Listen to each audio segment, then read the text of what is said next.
Welcome to the Maintainable Software Podcast, where we speak with seasoned practitioners who have helped organizations work past the problems often associated with technical debt and legacy code. I'm your host, Robby Russell. On this episode, we are joined from the Netherlands by Bonnie Brennan, who is an Angular Google developer expert, speaker, consultant, and the founder of AngularNation.net.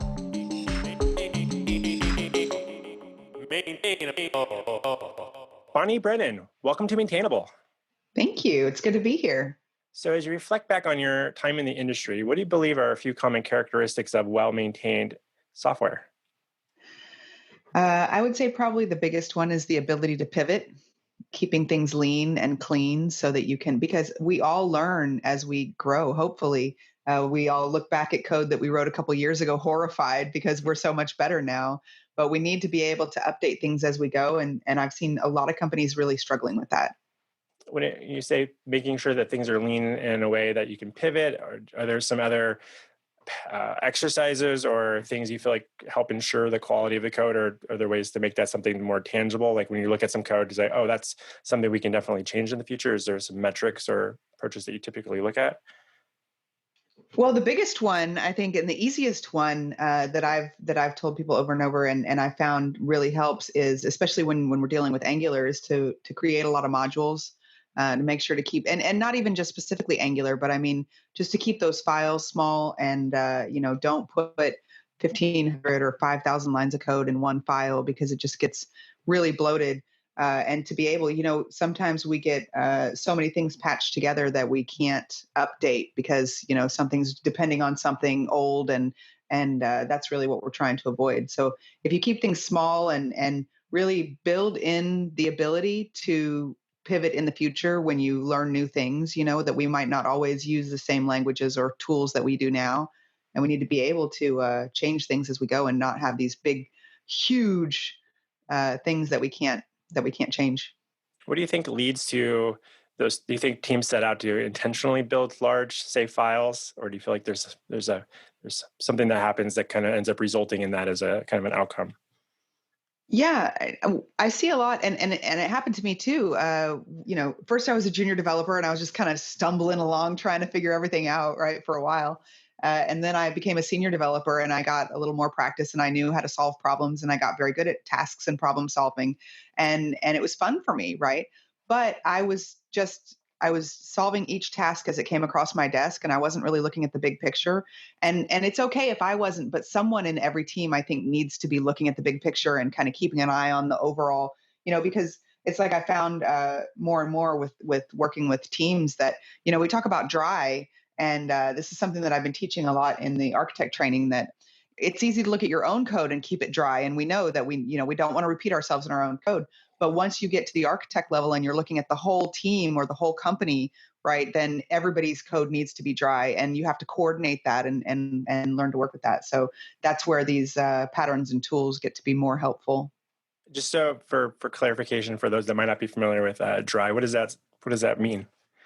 Don't repeat yourself. So this is really where, we're coming along and we're writing code, and then, it's just no matter what language you're in, you find that you're repeating yourself, and that's where you got to make it dynamic, and that's where the fun comes in. And I think that's where you go from beginner to expert is creating more dynamic, more business logic, more smart code, so that you're not rewriting things. I mean, that's kind of how I see developing, right? That's like what it means to be a developer, to figure out how to do that. So as we get better at that, then we have to be able to pivot and evolve our code. And sometimes I think the reason why things get kind of big and messy is because when you have a team of developers that's just task oriented, right? Sometimes there's not a lot and especially if they're really stressed and pushed a lot, like let's roll out these features and hurry up, get this done. We've got all these deadlines. And they're not, stepping back, like my friend Tracy Lee said, slowing down to speed up, right? Sometimes you have to kind of look at what you're doing as a team and look for ways to improve. And if you don't have time to do that, or if you're not collaborating as a team, everybody's just working on their own tasks. And that's how you just kind of write more code and more code and more code, and you don't think about the future. And I was like that for years. I mean, I was a senior developer and I wasn't really thinking about that. And it wasn't until I kind of started to evolve into architect that I started thinking more about the future. As you reflect on the earlier part of your career there, where, I've been talked to a number of people and have people even on my own team that struggle with that, feeling like there's not enough time. Like, oh, maybe in the future there'll be more time somewhere. But oftentimes, that there needs to be an intentional approach to kind of set aside time or to just include that time into the estimate of the work that you're doing. Do you feel like there is a clear transition point where like, aha, I don't have to ask for permission to get the extra time, or I need to just think about how I'm estimating how I'm going to approach these, like how much it might take me to do these things? Well, that's tricky because that speaks so much to team culture. A lot. That's really important because that's a management thing where I've been on teams where I really feel like quality matters, and we all talk about like what we want this to do, and then we've got time. And then I've been on other teams where it's like, go, go, go, go, go, and it's very stressful. And so I think the more stress that the developers are under, the more they just kind of push those they just need to perform, right? And if you can slow down and let the developers, I try to say, like, I don't want to write code very, very fast. I want to write really good code because in the long run, it's actually faster for me to take my time and get this working the way I want it than just keep on hard coding stuff because it's easier. And one of the things I think it's kind of tricky because I've been consulting for a couple of years, and I feel like Mary Poppins sometimes going from one team to another and teaching, right? And it's been a great opportunity to see how different teams work. And one of the things that I've seen, it's not even about code, but it's just kind of a little trick to save money, I think, is some teams have good support around the team where they have project managers, scrum masters, administrative support, so that they have people tracking tasks, following up on emails with, requirements or questions or anything like that. So the developers don't have to focus on that. And when you have that kind of support around the development team, I think that's really beautiful. Because the developers can really focus on what they're trying to do. And when sometimes in some teams, there's cost cutting, and what ends up happening is you lose that support, and the developers are actually doing all of that work themselves. And so I think that raises the stress and kind of makes them wear a lot of different hats, and they're just trying to solve problems. But if the developers get a chance, hopefully the team culture allows them to slow down and produce really good code. Do you find yourself using the metaphor technical debt at all in your day-to-day work? Oh yeah, for sure. It goes back to team culture, like I said, because tech debt it's a big problem. I mean, it's there. Like every team is going to have tech debt, and I think that's natural. And it's got to be a balance because it can't always be perfect because somebody's paying for the development team, right? And so you have a responsibility to have this, productivity. But also, if you have too much tech debt, then and I've seen teams where I feel like I'm just drowning because there's everything I touch is just going to break something else, and it's just so brittle, and it really becomes a problem. And if you can keep up with the latest updates and keep up with the latest, I mean, if you have that flexibility in your team, if you're lucky enough to work on a team where you can, do a proof of concept for this latest thing that came out and see whether or not it's going to work, and then what happens is you get to take advantage of all these new features and the latest functionality. And if you're stuck with really old code that you can't update, then you don't get to have these new features that are coming out, so you're missing out on that. But it's a balance because it can't always be perfect all the time because you've got to get those features out. So you kind of have to walk the line there. How would you define tech? It sounds like you're touching on dependencies and like versions of things as being one form of technical debt. Are there other types of technical debt that you something you would call technical debt versus just say code you disagree with or bad code? I would say technical debt is anything that I know I don't like. Like it's good enough for right now and it works, but I think I could do it better, right? And like I've done a lot of training and I work with a lot of junior developers, and I try to tell them, like, tell me, like, if you see code that you got it working, but you don't really like the way it flows, then show me and let's talk about that and see if we can find a better way to do it. So it's kind of anything where I put a tick and say, like, I need to come back to that. And I just feel like I need to, it's not like I want it to be. What's your kind of a take on how much documentation should be written within the code versus in maybe external resources like a wiki or whatever types of tools, documentation type tools? That's such a good question. It's another balance, Robby, because too much documentation is overwhelming and it's too much to read. So what I really like to try to do is, and again, I work with a lot of junior developers and I do a lot of training. And so I really like to have my own code very, very simple to read. And I try to make it kind of intuitive. And I put code, not even so much for myself, but just comments for anybody else that I'm working with. Usually it actually does help me later if I come along 6 months later and go, what was that for? But I try to put comments in there just to kind of make it more welcoming and make it, so that it's not so intimidating if there's anything kind of mysterious. Because I've seen some code that there are some developers that I've worked with that are very talented and they write kind of magical code and it's really nice code. However, it's confusing. So I try to make my code not confusing. Like I try to intentionally make it not confusing so that it doesn't need a lot of documentation, because it's the same thing with when I was doing a lot of UI design. I was working at a big company and they had budgeted time for training the users in every project. And I always said, no, we don't need that. And in the beginning, they were like, no, we have to do that for every project. But what I said was, I really want my UIs to be so intuitive. And like, we're going to use hover tooltips for any kind of icons and just really make it so easy for them to use that they don't need training. And after a couple projects, they let me get away with it because I was like, let's just make it so easy for the users that we don't need a lot of documentation. And I think the same goes for the developers. Like, I really want my code to be super easy for anyone to follow behind me. What are some of the hurdles that you've personally encountered as a software developer when you've joined in projects that have been around for a while, like an older legacy code base? Well, early on, I think because I had imposter syndrome, and I was the only girl usually on the team, right? And I wasn't that confident, but I cared a lot, and I was keeping up with, especially with Angular. I really have a soft spot for Angular, and so I was using Angular and kind of embracing that early on. But I had a hard time getting people to take me seriously because they didn't think I know what I was talking about. But time will tell, because I would start writing cool stuff and then they'd look at my code and go, oh, that's cool. How'd you do that? And so I kind of got more confidence over time, and that helped a lot. But I think when I was starting out, I really was in a lot of situations where I was maintaining old code that someone else wrote.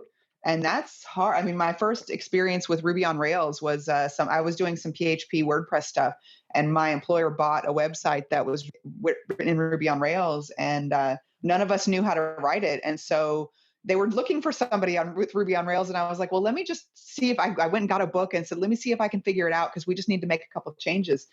And doing a hello world out of a book is much, much easier than figuring out somebody else's code that they wrote. Like it's very hard to reverse engineer something while you're learning it. So that's super, super challenging. And I think it's a privilege and a joy when we can actually write, greenfield code, and we get to go out and write our own code from scratch. Like, that's so beautiful and it's nice. But, when companies have invested a lot, and I know there's always turnover, right? So when companies have all of this code that they've already paid for, they don't want to rewrite it because somebody came in and wanted something different. So you have to go with what your company needs. So sometimes you have to maintain that old code. It's tricky. Indeed. Yeah, that's pretty much been my my experience for most of my career, is working on older code bases. And I actually have the way I look at it is, I'm actually really nervous about working on greenfield projects. I feel like there's too many choices to make early on.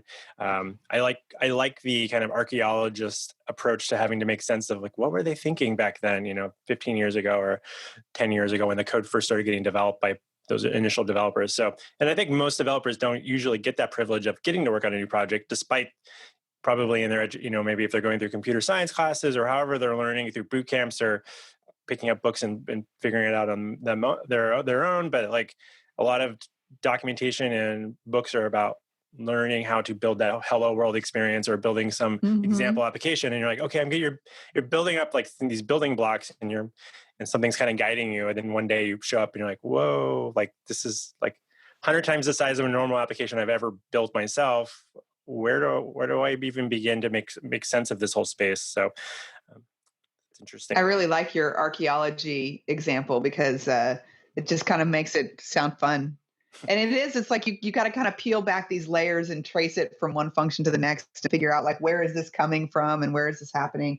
And I really spent a lot of time in my early career doing like reverse engineering things to edit something that somebody else wrote that doesn't work here anymore.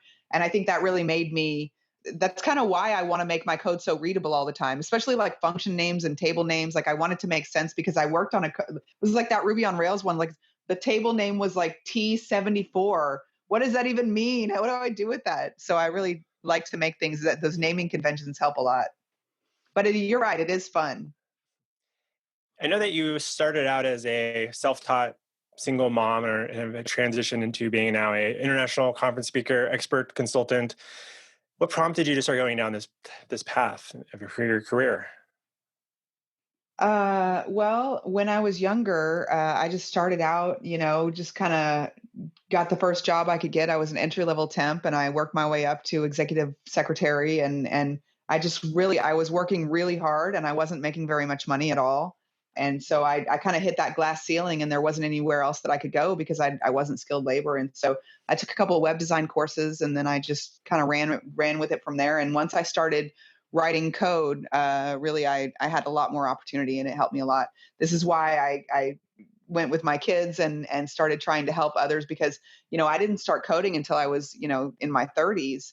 And I was just thinking so much like, man, I wish I had learned how to do this when I was 20. Like I was broke all those years and I didn't have to live like that. So I really, really love teaching others and trying to help people because it's such an equalizer, no matter what background you come from, if you're good at code, like that can actually bring you out of poverty and open up so many doors. So I think teaching is just like, I can help people and it doesn't cost me any money at all. I love it. That's awesome. As you saw that as maybe a career option for yourself, and when you were a junior developer, did you already have this idea of a clear vision for where you would like to see yourself like now? Are you finding yourself in a completely different space than you probably would have predicted 5, 10 plus years ago? I would be shocked. I had no idea. First of all, public speaking, like forget it. I did not see that coming. I was very uncomfortable. The only reason, Robby, I got to be honest with you, the only reason I started my meetup in Houston is because I was looking for somebody smarter than me to help me with my Angular when I got stuck. Like I wanted a mentor because I was always like running into problems and I wanted like a senior developer because I couldn't, Angular was so new back then and I was having a hard time finding other people who were using it. And so I really wanted other people to help me. And so this whole getting into the community, like it was quite by accident, completely by accident. I wouldn't do anything different though. I love it.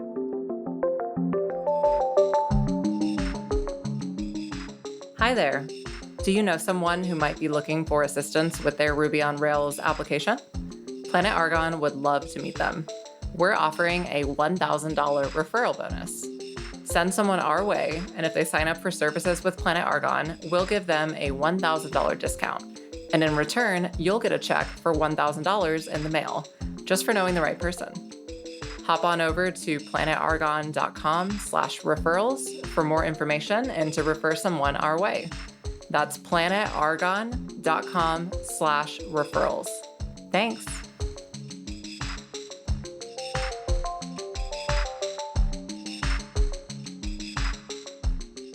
Let's talk a little bit about your AngularNation.net. Can you share a little bit about what prompted you to start it and kind of like who is the kind of core audience for that? Yeah. So I was speaking at conferences a lot, right? And the big thing that I learned that there were so many things that I kind of learned along the way that I didn't even expect. And one of them was, when I first started working with Angular and I was kind of, working with teams in Houston, I didn't know what I was doing. I was reading the docs and stumbling through it and figuring it out. And there was some pain along the way where I got stuck sometimes for one time I was stuck for weeks, and my boss is in the middle of an app and I'm the senior Angular developer and he's going, when is it going to be done? And I said, I don't know how to fix it. I'm like, this is my job. I don't know what I'm doing. Right. So once I started getting involved in the community and I started going to these conferences, like I was amazed. I was really flabbergasted at how kind and sweet these people were and how humble they were. And once I started, there's this camaraderie. Like once you've been singing karaoke with these people, they're not so scary and intimidating. And it was so much easier for me to reach out to people on Twitter or online and ask for help. Once, like I broke that, once we hung out in person, right? It was just so much different, and I wasn't scared of them anymore. And so the more I traveled and I got to meet these people and all these GDEs, and I just really loved them. What happened back at the office was anytime I got stuck, like I never got stuck anymore because I could just pick up the phone. And if you think about, you're going along, you're writing all this code and then you get stuck, which happens to all of us. This is normal, right? Then if you have someone that you can just immediately pick up the phone and call, and then you're never going to be stuck for more than a day, then imagine what you could do, right? And so this just really opened up a lot of doors for me. And so I have this confidence, and I was very open with my clients, like, especially when I started consulting, like, I'm not telling you that I know everything there is to know about Angular, because I certainly don't. I don't say that, right? But I know all these other people. And so I can ask questions, and I have over the years. And so I've learned so much.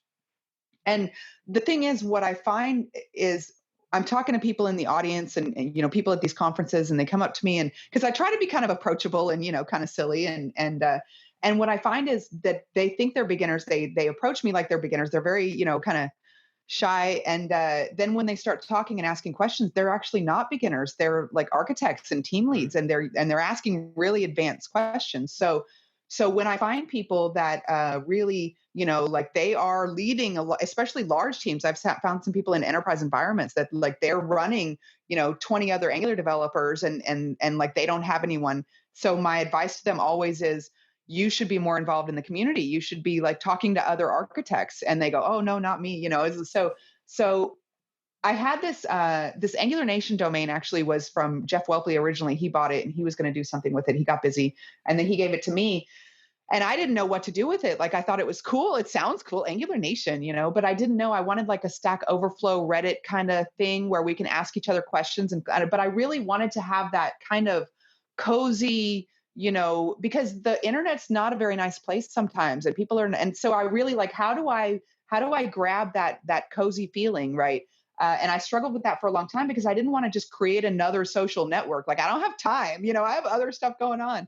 And then I came across the Mighty Networks platform, the software that I really like. That's kind of this online community, and it's really designed around making this like welcoming platform and just like encouraging people to participate. So it's a private community, but it's only private because we have a code of conduct. So everybody can join. All you need is an email address, and you come and you sign up. And what we do is we have channels and we have topics, and we kind of try to have discussions. We have a lot of local community meetups that are, cross posting there so that we can just talk. And I started this, actually, I didn't know about coronavirus when I started this, but we need it now more than ever because like, I love the other people. And I feel like it's not just about socializing, because I'm actually a better developer when I'm collaborating with all these other developers, right? All these discussions are so helpful, but there's something like sinister that's happened to our social media, and I don't want to go all political, but I mean, have you seen, there's this documentary that I want to plug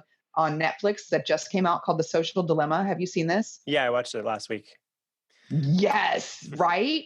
So this is like exactly my point. And anyone who hasn't seen that, please go watch it, because it just talks about the influence, the harmful influence, right, of these platforms and how powerful they are and what they're doing to our society. And it's really sad and scary. And so the thing is that, my Twitter used to be completely Angular, and that's what I use to keep up with my friends and follow the community. And there's so much other stuff now that's being posted there. And, there's, politics and Black Lives Matter and coronavirus. And these issues are very important to me, and I really care, right? But that's like, it just makes it so stressful. So I feel and I think that's kind of how I keep my sanity in this, there's a lot of scary stuff going on in the world and really stressful stuff. And I really, I do a lot of meditation and mindfulness, and I grow plants, and I have I do some gardening and just try to be mindful and find inner peace. But I really do care about this stuff. And part of me keeping myself kind of sane is gratitude, right? I have to find things to be grateful for. And I do have so much to be grateful for in my life. And so I try to remind myself. And one of the things that I have to be grateful for is that I'm a software developer, because right now the economy is really, a lot of people are out of work. And so I feel very lucky to have the job that I have, especially because everybody's working remote. So it's good for me to be able to kind of go off and focus on my job and focus on my work and feel like I can just do that for a while and be distracted from the crazy stuff that's going on in the world. But I can't do that anymore with social media, because my timeline is like all kinds of crazy. So Angular Nation is a place where we just focus on Angular. We only talk about Angular, and it's all Angular. Like I said, it's a private platform, but it's only because, we have this code of conduct. It's free. And we just want people to come in and be nice and ask questions. And the only rule really, other than don't spam us, don't like come and spam us with advertising, but just people are coming in and posting questions, and other people will help, and we collaborate and post cool stuff that we find. And that's just what it's there for. And then I also have architect training that I've started doing online. So you can find that also in Angular Nation. Interesting. So is the content publicly accessible, or is it primarily once you log in, then you get access to content?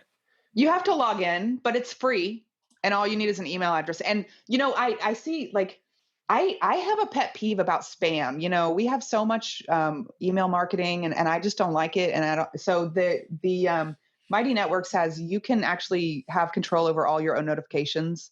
So you don't get spam. So you can sign up for channels, and if there's a topic that you're interested in, then you can get a notification. Or if you don't like notifications, just shut it all off, because I don't like all that. I don't want all those emails, So you just put in your email address, but you're not going to get spammed. I'm not going to send you a bunch of stuff. You can have total control over the market, or the not marketing, the notifications. And really, I just really wanted to have a place for the community to talk to each other. It's not meant to be like, hey, we're a bunch of experts that are giving you advice. It's really like, this is for the community to really come in there. If you're not an expert, nobody's ever heard of you, that's okay. You're welcome. Just come in and post. If it's a question that you think is a beginner question, that's totally allowed. It's absolutely allowed. And also we have some channels in other languages, Robby. How cool is that? Oh, that is awesome. I've been, it's interesting. Right? I work on a couple of open source projects, and it's been something I've been thinking about, because I know that it's all written in English, all the documentation and everything, but it's used by people around the planet. And I'm like, why is this something I need to really probably dig into at some point and start making those kind of updates to start making sure it's even more accessible, I think. So I think that's really important, I think, to have that, to be able to provide that to your community. Also, I think really good advice. And, as you said, you kind of selfishly did it so that you had fostered community, so for your own benefit in a way. And I'm thinking back to some of my own experiences. Like, I was participating a lot in, I helped form a Linux user group a long time ago, just so I had other people to talk about Linux stuff back in the late 90s, early 2000s. And I participated in Ruby user groups, and those ended up being all the people that I initially hired, because they were the only people that I knew how to use Ruby and Ruby on Rails. And I was like, okay, I'm going to hire you because you know how to do it, because it was a new thing. And so, and then you get people that kind of make career shifts later in life, and then they're thinking, well, I'm not I always wonder if people are thinking, and I talk with some junior developers that I either employed or have had as interns at times, where they feel a little intimidated about the community, because well, those are the people that really love and breathe this stuff. I'm kind of doing this more as a career journey. And I'm no, so a lot of them are too. And it's not just a bunch of hobbyists that just get paid to do programming. It's we can also this have will people help your job. You'll have people to reach out to. And then I think there's always that, well, if I talk to other people about this technical problem, is that going to look bad on me from my boss or the company because I don't know how to do it? But I'm most of the job is spent Googling or searching online for answers, looking at Stack Overflow. I think we just had some interns come in recently, and they just wrapped up last week. And one of the things that they always seem to really appreciate is when they're doing some pairing or shadowing of a more experienced developer, and just seeing how they solve problems and going, oh, you use Stack Overflow too? Wait, you're copying, pasting things and trying to see if this works as well, and be like, you don't just know everything in your head. And they're like, no, there's a lot of things that you have in your head, but you also learn how to search better, and how do you look up things differently. And so I think it is important, as you're saying, to help foster that community and find something. And if you're in the Angular world, you got angularnation.net there for you. I want to quickly dig a little bit into process. In particular, so you mentioned there's kind of maintenance or refactoring type tasks for technical debt. What are some ways that you've seen work well for teams you've been a part of to organize that work and make sure that you find and prioritize time to work on those things, amongst knowing that the product team is probably looking to get some new features or some bug fixes out, that's specifically, but for advocating for your own well-being in terms of improving things? I have found that really it's kind of like I said earlier, to have a support person on the team who's not a developer, right? Who can kind of drive those tasks and manage those tasks and, manage expectations and set those expectations, and not necessarily having the developers do that. Because I worked on a team years ago, and there was this woman who worked on the team with us, and she wasn't a developer, but she was kind of scary, Robby, because she was very, stern. And when the team was in the middle of a sprint, she wouldn't let anyone talk to them. And I was like at the time I wasn't on the team, and I was trying to talk to somebody on the team, and she was like, "Nope, sorry, they can't be disturbed right now. They're busy." And I was like, "Whoa, wow." But then later I actually joined the team, and she was protecting all of us and letting us focus.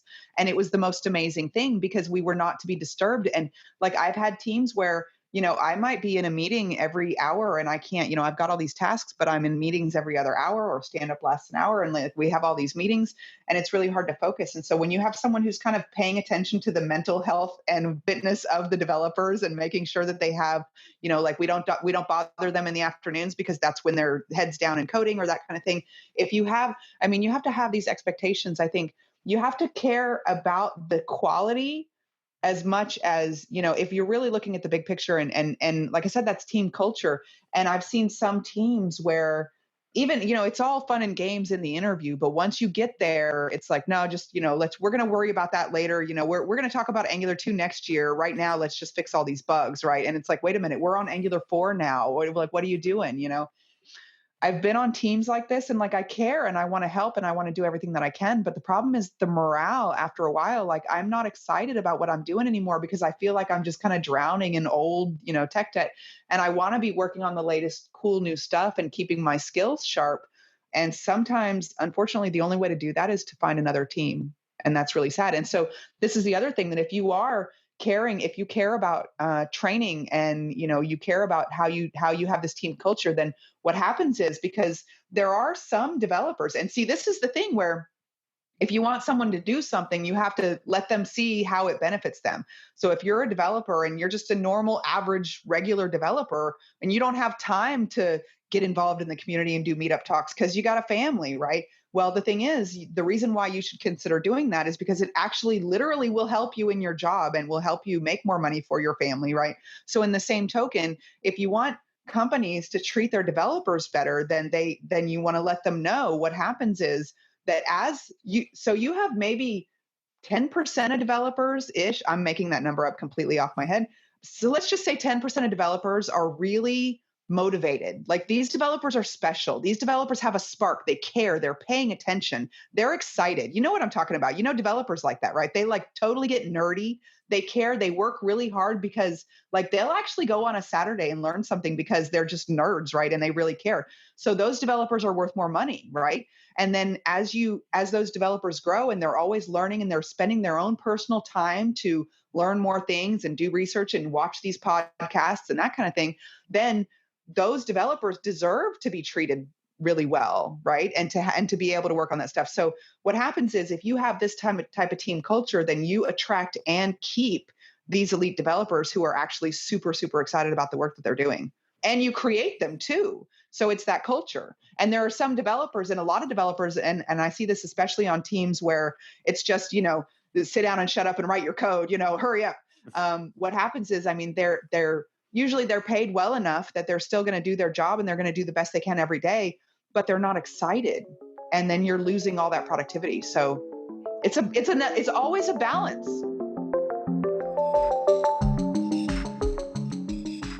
We'll be back with our interview with Bonnie in just a moment. Hi, it's me, Robby. I want to take a quick moment to say thank you. Thank you for making time to listen to Maintainable Software Podcast. If you're finding these conversations valuable, please consider sharing a link amongst your peers and/or writing a review on Apple Podcasts or Stitcher. Also, do you know someone in the industry that I should be interviewing on Maintainable? Shoot me an email to Robby with a Y at maintainable.fm. And now, back to our interview with Bonnie Brennan. I want to touch on another quick thing related to some of the technical aspects of software. Do you find yourself more often on team rewrite or team refactor more often?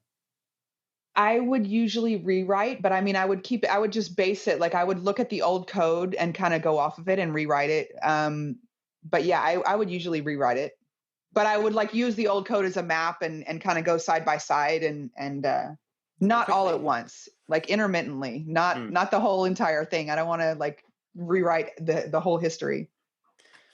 Thinking back to, you're talking about different types of developers at organizations, and thinking about reflecting on your own career journey, you made a career shift at one point.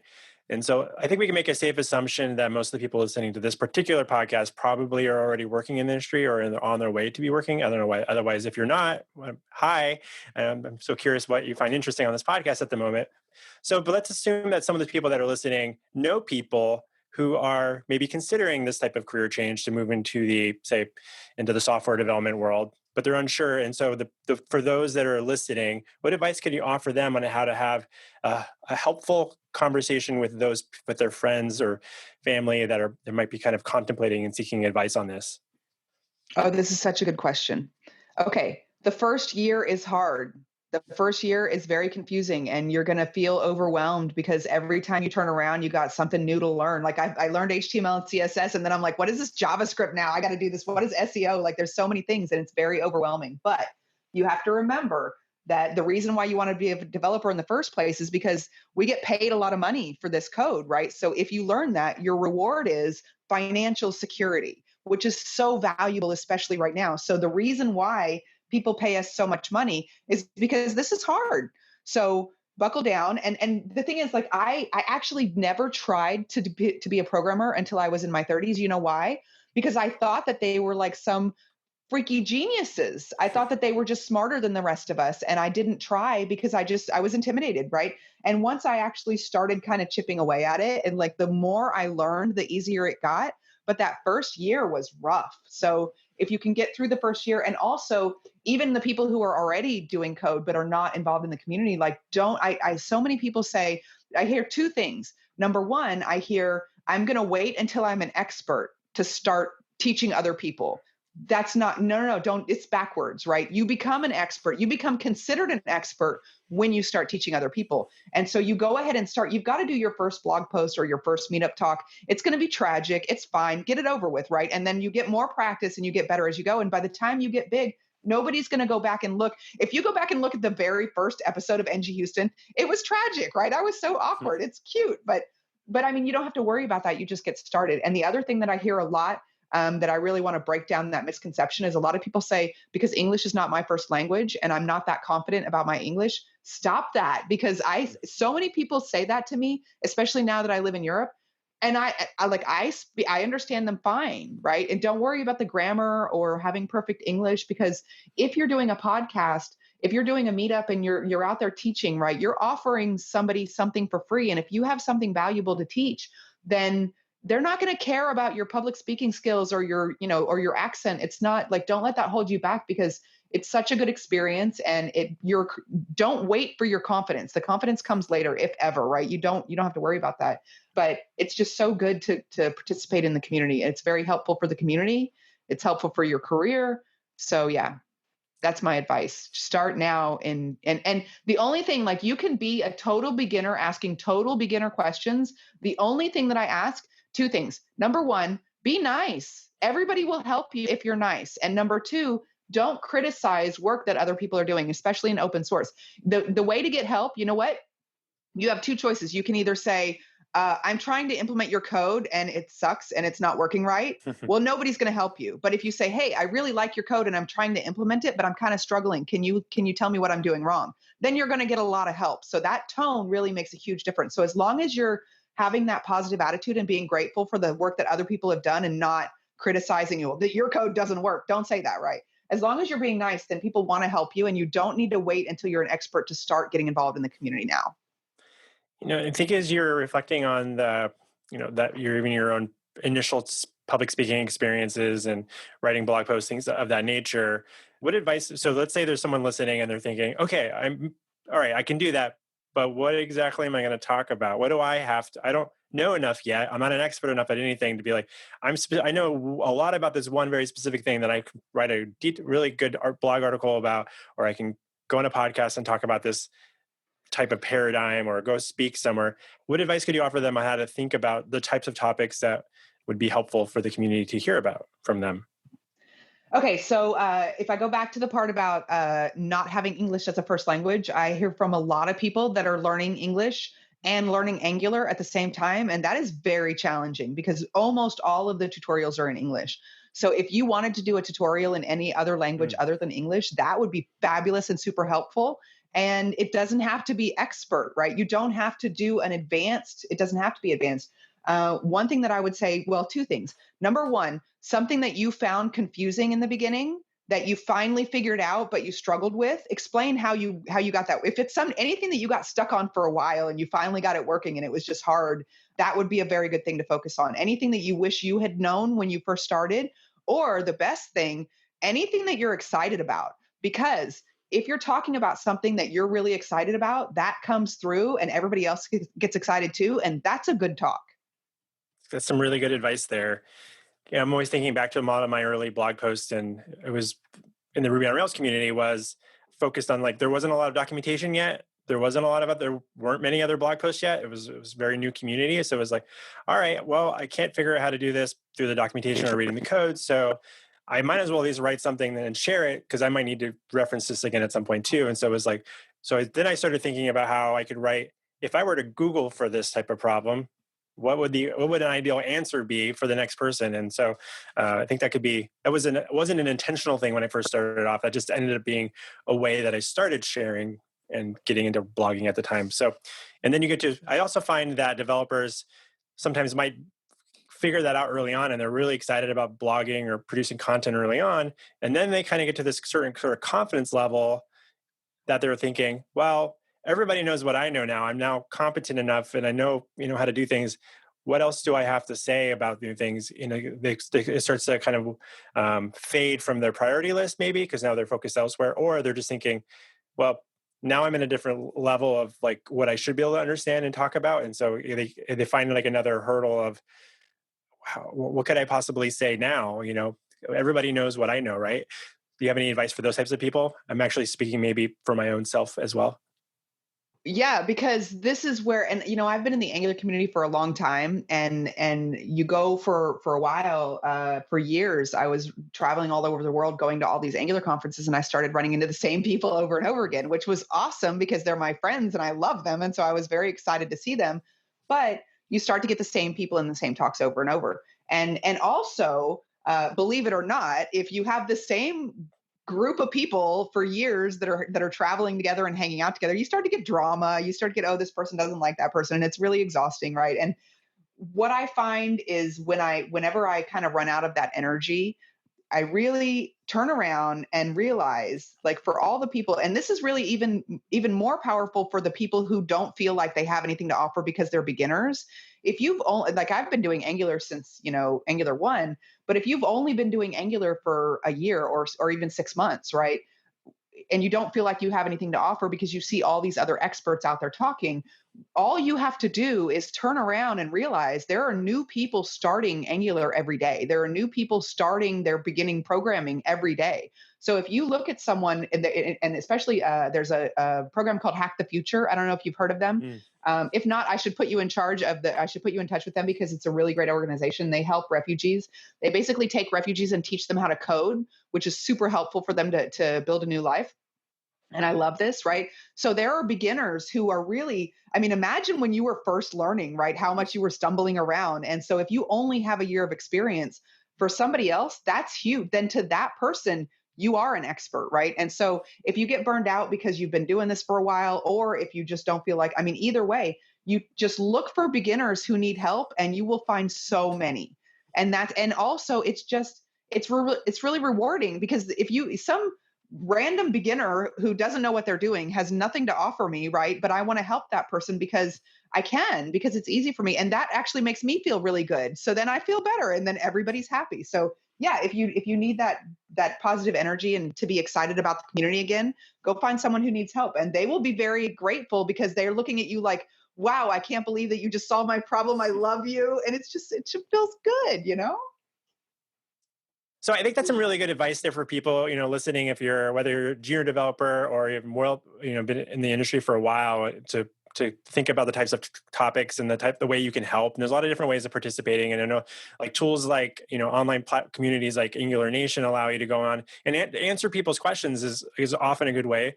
Sometimes you can just kind of scour like what the topics are people finding challenging and be like, oh, I've seen like 5 people post about this topic over the last month. I'll write an article about that. And then, so it's like, and then you can go back, hey, I wrote an article in response to this, and you can share it to that person. And that could be helpful too.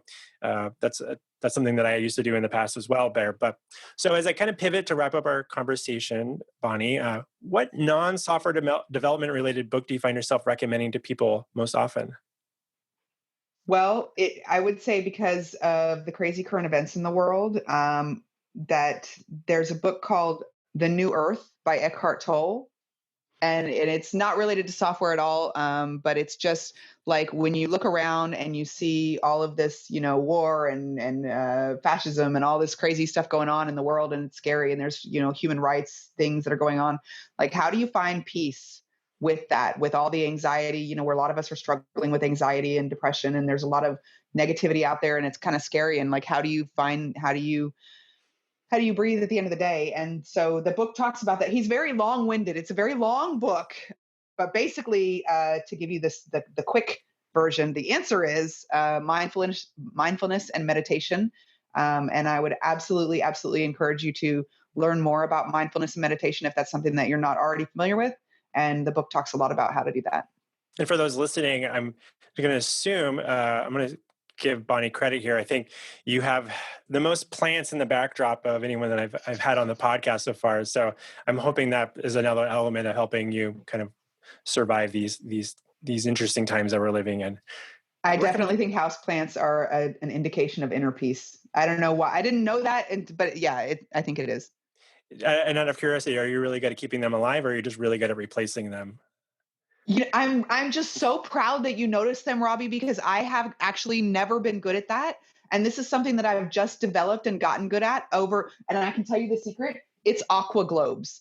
This is my secret because they all require, see, I know we're out of time and I'm all excited now because I was killing plants my whole life, and they all require, like, they're picky about when you water them. You can overwater them and underwater them. And then I discovered these aqua globes, and now I have these big, beautiful plants, but I'm still not really good at it. I just see when it's empty and I refill it, and it's like super easy. So get some aqua globes, put them in your plants. It's the most amazing thing. And then they'll look like this. I'm going to have to look for that and include a link to that in the show notes as well, because I am really good at replacing them. I have lots of plants at home, none of them at the backdrop of my office at the moment, but that's a good backdrop there. So where can listeners best follow your thoughts on software development online? Absolutely. AngularNation. And like I said, it's free to join. You just need an email address. Put your email address in, and then somebody will click an approval, and you should get an approval very quickly and come in and join us and talk to me, ask me questions, post. Yeah. Excellent. Well, it's been such a delight having you on Maintainable, Bonnie. Thank you so much for joining us. Thank you for having me. This was fun.